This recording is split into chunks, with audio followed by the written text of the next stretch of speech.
अस्सलाम वालेकुम नाज़रीन, KBN न्यूज़ की खास खबरों में आपका खैर मक़दम है। मैं हूं नेहा खान। नजर डालते हैं आज की अहम तफसीलात पर।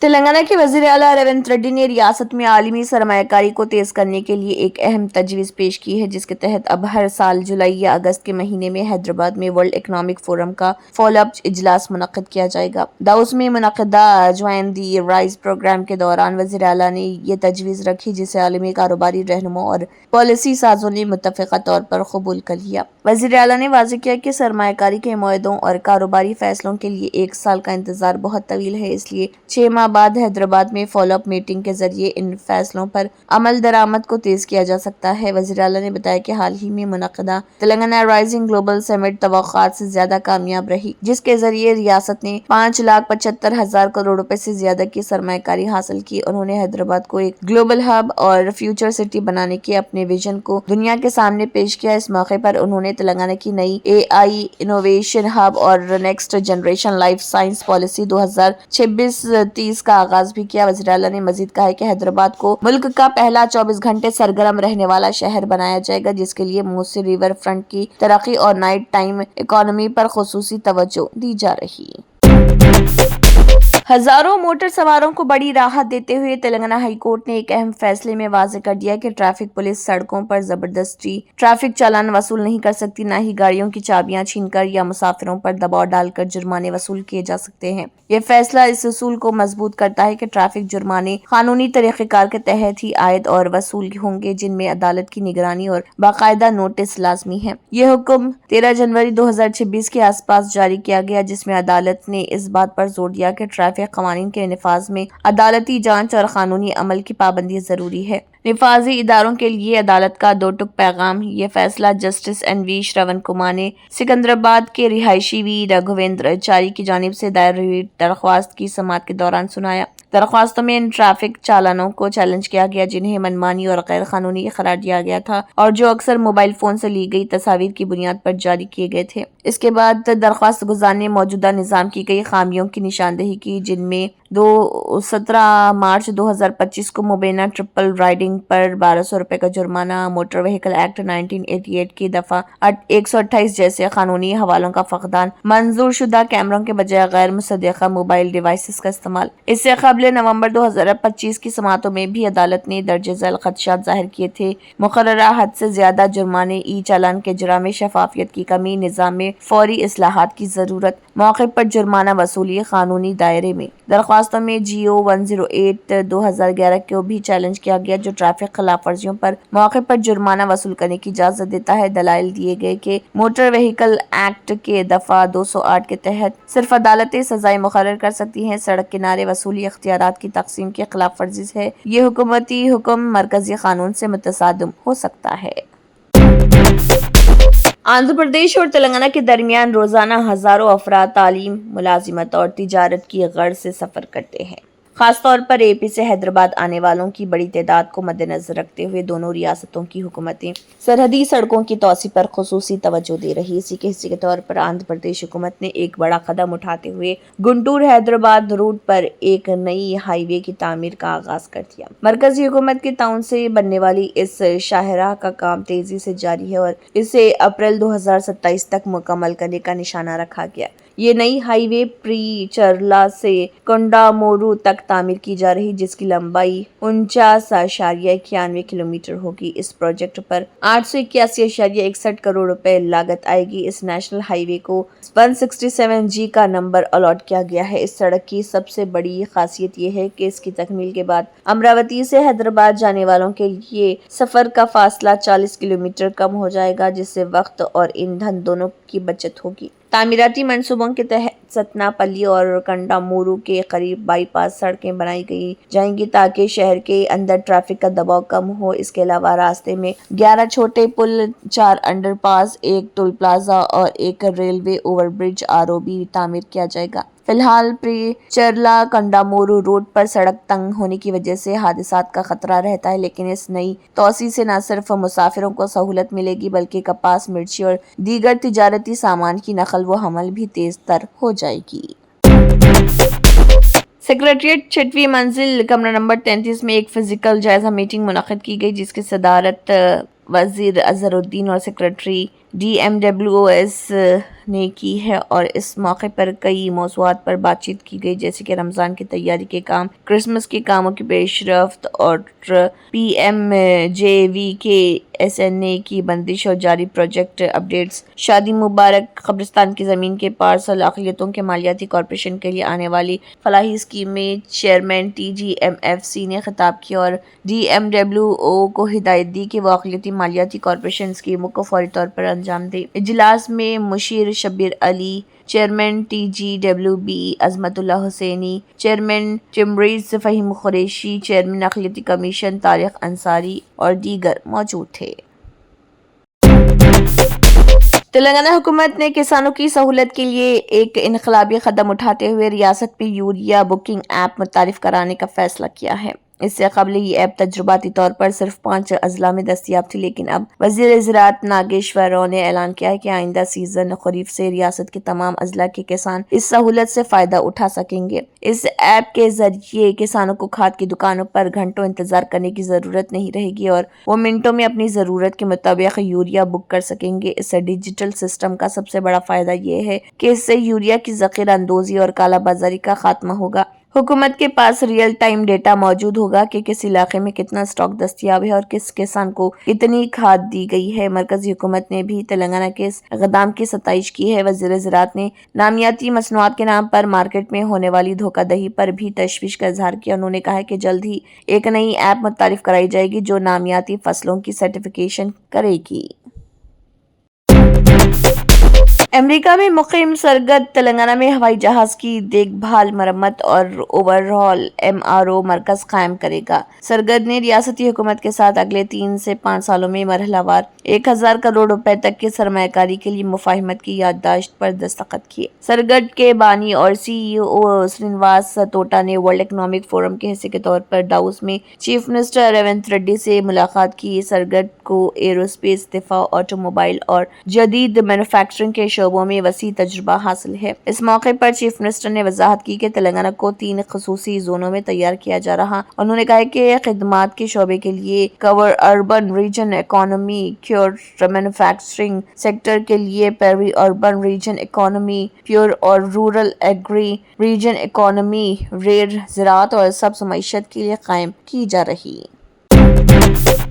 آل انڈیا مجلس اتحاد المسلمین AIMIM کی تاریخ اور تعارف۔ آل انڈیا مجلس اتحاد المسلمین AIMIM ہندوستان کی ایک معروف سیاسی جماعت جو بنیادی طور پر مسلمانوں کے سیاسی، سماجی اور تعلیمی حقوق کے تحفظ کے لیے کام کرتی۔ مجلس اتحاد المسلمین کی بنیاد 1927 عیسوی میں حیدرآباد دکن میں رکھی گئی۔ ابتدا میں اس جماعت کا نام مجلس اتحاد المسلمین تھا۔ یہ جماعت ریاست حیدرآباد کے نظام کے دور میں مسلمانوں کی نمائندگی کے لیے قائم کی۔ 1948 عیسوی میں حیدرآباد کے ہندوستان میں انضمام کے بعد مجلس اتحاد المسلمین پر پابندی لگا دی گئی۔ بعد ازاں 1957 عیسوی میں جماعت کو نئے آئین اور جمہوری اصولوں کے مطابق دوبارہ منظم کیا گیا اور اس کا نام آل انڈیا مجلس اتحاد المسلمین AIMIM رکھا۔ جماعت کے طویل عرصے تک صدر سلطان صلاح الدین اویسی، موجودہ صدر اسد الدین اویسی لوک سبھا کے رکن بھی۔ اسد الدین اویسی کی قیادت میں AIMIM نے قومی سطح پر اپنی سیاسی سرگرمیوں کو وسعت دی۔ نظریہ اور مقصد: مجلس کا بنیادی نظریہ مسلمانوں اور دیگر پسماندہ طبقات کے حقوق کا تحفظ، آئین ہند کی پاسداری، سماجی انصاف، تعلیم و معاشی ترقی،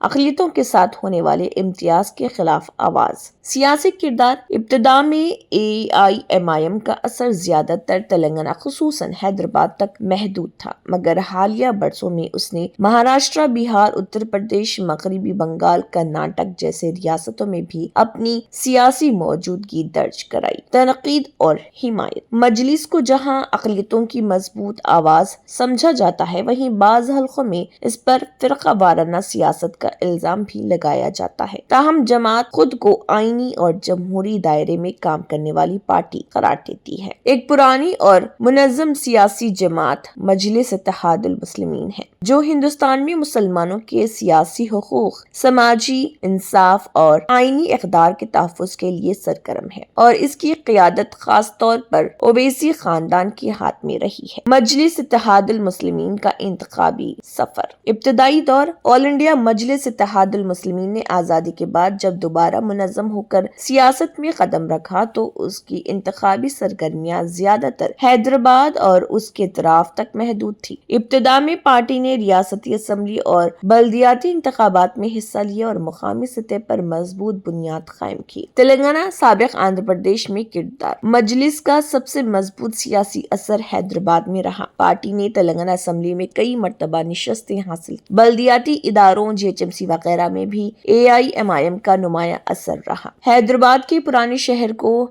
مجلس اتحاد المسلمین کا مضبوط قلعہ سمجھا جاتا ہے۔ لوک سبھا میں داخلہ۔ مجلس کے قومی سطح پر پہچان اس وقت مضبوط ہوئی جب اسد الدین اویسی مسلسل کئی بار حیدرآباد لوک سبھا حلقے سے منتخب ہوئے۔ پارلیمنٹ میں مجلس نے اقلیتوں، مسلمانوں اور پسماندہ طبقات کے مسائل پر مؤثر آواز اٹھائی۔ قومی سطح پر توسیع۔ 2010 کے بعد آل انڈیا مجلس اتحاد المسلمین نے اپنی سیاست کو حیدرآباد سے باہر پھیلانا شروع کیا۔ مہاراشٹر۔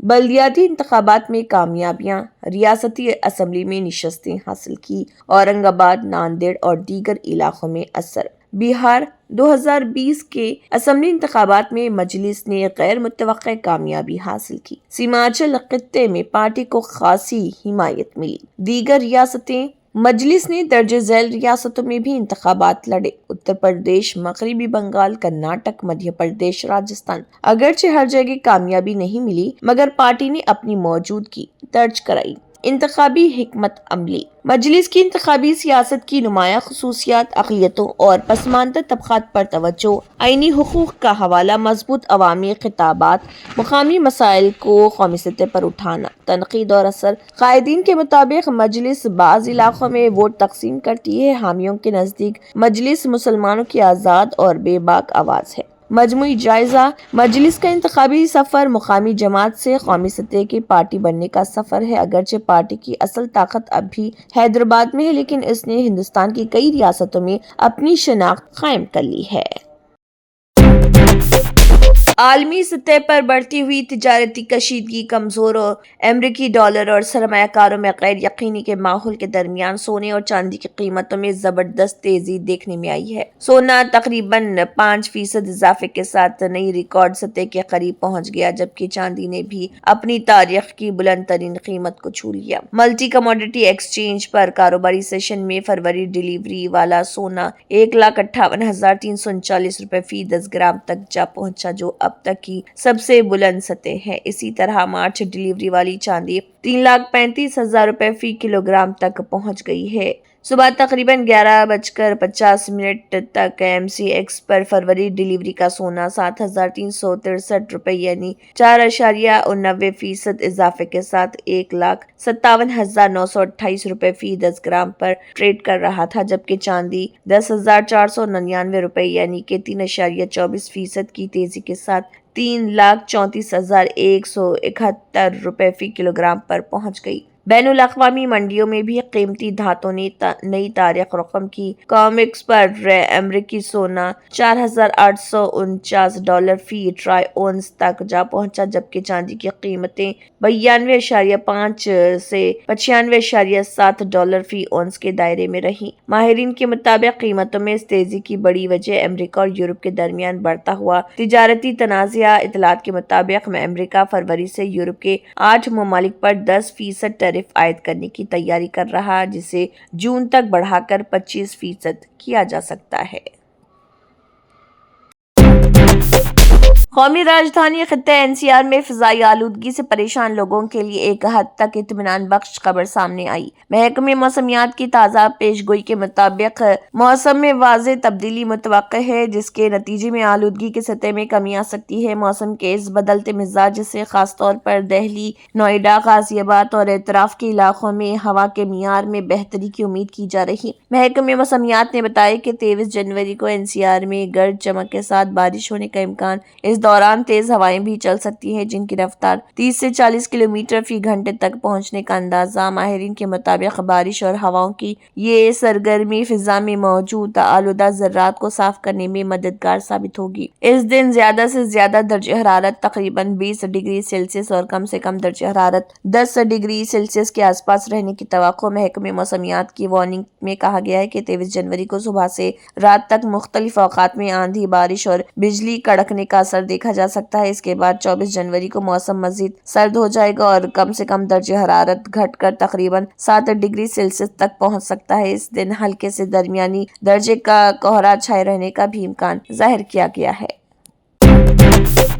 उत्तर प्रदेश में संभल तशद्दुद केस में एक अहम पेशरफ्त हुई है। Chief judicial magistrate CJM Vibhanshu Sudhir, जिन्होंने एएसपी अनुज चौधरी और इंस्पेक्टर अनुज तोमर के साथ 15 से 20 दीगर पुलिस एहलकारों के खिलाफ मुकदमा दर्ज करने का हुक्म दिया था, उनको संभल से सुल्तानपुर मुंतकिल कर दिया गया। दर हकीकत सीजेएम विभांशु सुधीर ने संभल तशद्दुद के दौरान जख्मी होने वाले नौजवान आलम के वालिद की दरख्वास्त पर समाअत करते हुए एक अहम हुक्म जारी किया था। उन्होंने एएसपी अनुज चौधरी, इंस्पेक्टर अनुज तोमर और दीगर 15 से 20 पुलिस एहलकारों के खिलाफ मुकदमा दर्ज करने की हिदायत दी थी। संभल तशद्दुद केस में पुलिस के रोल के सिलसिले में अदालत के इस हुक्म को अहम समझा जाता था। इस हुक्म से जिले में बेचैनी फैल गई। शाया खबर के मुताबिक संभल जिले के पुलिस सुपरिटेंडेंट कृष्ण कुमार बिश्नोई ने अदालत के हुक्म पर रद्दअमल जाहिर करते हुए कहा कि पुलिस इस हुक्म के तहत मुकदमा दर्ज नहीं करेगी। उन्होंने ये भी वाज़ेह किया कि अदालत के हुक्म को हाई कोर्ट में चैलेंज किया जाएगा और अपील दायर की जाएगी। अब सीजेएम विभांशु सुधीर को ट्रांसफर के साथ ही पूरे मामले में नया मोड़ आ गया। इनके तबादले के हवाले से तरह तरह के चर्चे शुरू हो गए। जहां इंतजामी सतह उसे मामूल की मुंतकिली का अमल करार दे रही, वहीं वक्त और हालात के पेश नजर इस फैसले पर सवालिया निशान लग रहा। प्रयागराज माघ मेले से शुरू हुआ तनाज़िया थमने के बजाय तोल पकड़ता जा रहा। मेला इंतजामिया की जानिब से स्वामी ओमिक क्षेत्रवानंद सरस्वती से स्वामी होने का सबूत मांगे जाने के बाद अब ज्योतिष पीठ के शंकराचार्य स्वामी ओमिक क्षेत्रानंद सरस्वती ने उत्तर प्रदेश हुकूमत को कानूनी नोटिस भेज दिया। नोटिस में वाज़ेह तौर पर कहा गया कि अगर मेला इंतजामिया से मुतल्लिक 19 जनवरी का नोटिस 24 घंटे के अंदर वापस नहीं लिया गया तो हुकूमत और जिम्मेदार अफसरान के खिलाफ तौहीन अदालत समेत कानूनी कार्रवाई की जाएगी। कानूनी नोटिस के मुताबिक मेला इंतजामिया का नोटिस स्वामी ओवेमिक्तेश्वरानंद की साख, इज्जत, वक़ार और उनके माली वसाइल को नुकसान पहुंचाने वाला बताया गया। नोटिस में यह भी कहा गया कि ये नोटिस ऐसे मामले में दाखिल हो देता है जो पहले से ही सुप्रीम कोर्ट में पहले से ज़र-इल्तवा इसे अदालत के वक़ार को चैलेंज करने वाला कदम करार दिया गया। नोटिस में अल्टीमेटम दिया गया कि अगर मुकर्ररा वक्त में नोटिस वापस न लिया गया तो तौहीन अदालत एक्ट 1971 और आइन के आर्टिकल 129 के तहत कार्रवाई की जाएगी। इसके साथ ही शंकराचार्य रिवायत और स्वामी जी की छवि को ठेस पहुंचाने के इल्जाम में भी कानूनी कदम उठाए जाएंगे। Germanten super speciality hospital, national award winner doctor Mir Jawad Zar Khan, German trained senior orthopaedic surgeon and director, माहिर डॉक्टर्स डॉक्टर वासिफ आजम और doctor Bharvi Chanduri, senior cardiologist और दीगर डॉक्टर्स नुमाया खिदमत अंजाम दे रहे हैं। Robotic surgery, advance cath lab, MRI, operation theatre, ICU, 2D ultrasound जैसी सहूलियात से आरास्ता कॉर्पोरेट लेवल हॉस्पिटल, वाजबी फीस में हर मर्ज से शिफायाबी के लिए Germanton super speciality hospital, Attapur. तंत्र मंत्र यंत्र के सम्राट బాబా రజా ఖాన్ బంగాలి 100% లాభం గ్యారెంటీతో పాటు 2 సంవత్సరాల క్రితం మా ఆయన పనిచేసే ఫ్యాక్టరీలో అగ్ని ప్రమాదం జరిగింది. కంపెనీ లాస్ అయింది. నా భర్త డిప్రెషన్లోకి వెళ్లారు. బాబా రజాఖాన్ బంగాళీ అంతా బాగు చేశారు. ఈ రోజు మా కంపెనీ భారతదేశంలోనే నంబర్ 1 ఎక్స్పోర్ట్ కంపెనీ అయింది. నేను నిజాయితీగా పనిచేసినందుకు గత 3 సంవత్సరాలుగా ఒకే పోస్ట్ మీద పనిచేశాను. కానీ బాబా రజాఖాన్ బంగాళీ ఆశీర్వాదంతో వెంటనే ప్రమోషన్ వచ్చింది. ఇప్పుడు నేను జనరల్ మేనేజర్ అయ్యాను. ఎవరితోనైతే నా ఎఫ్ఐఆర్ ఉందో నేను అతన్నే పెళ్లి చేసుకోవాలనుకున్నాను. కానీ వాళ్ళ ఇంట్లో వాళ్లకు ఇష్టం లేదు. వాళ్ళ అబ్బాయి కూడా వాళ్ళ మాటే వినేవాడు. కానీ బాబా రజాఖాన్ బంగాళీ చమత్కారం చేశారు. అప్పుడు మా పెళ్లికి అందరూ ఒప్పుకున్నారు. ఉద్యోగం, వ్యాపారం, ఇంటి పోరు, ప్రేమ వివాహం, చేతబడి చేయబడిన వారు, భార్యాభర్తల మధ్య గొడవలు, పెళ్లిళ్లలో ఆటంకాలు, సవతిపోరు, ముట్కార్నీ వశీకరణ స్పెషలిస్ట్. నేను చేసిన పనిని ఎవరైనా సవాల్ చేస్తే వారికి నగదు బహుమతి. బాబా రజాఖాన్, दिलसुख नगर, हैदराबाद। माँ फोन नंबर 9866372438। अगर आपने हमारे चैनल को अभी तक सब्सक्राइब नहीं किया है तो यहाँ पर रेड कलर का सब्सक्राइब बटन दिख रहा है, उसे क्लिक करें और हमारे चैनल को सब्सक्राइब कीजिए और साथ ही साथ बेल आइकन को भी क्लिक कीजिए, जिससे आपको ताज़ा अपडेट मिलती रहे।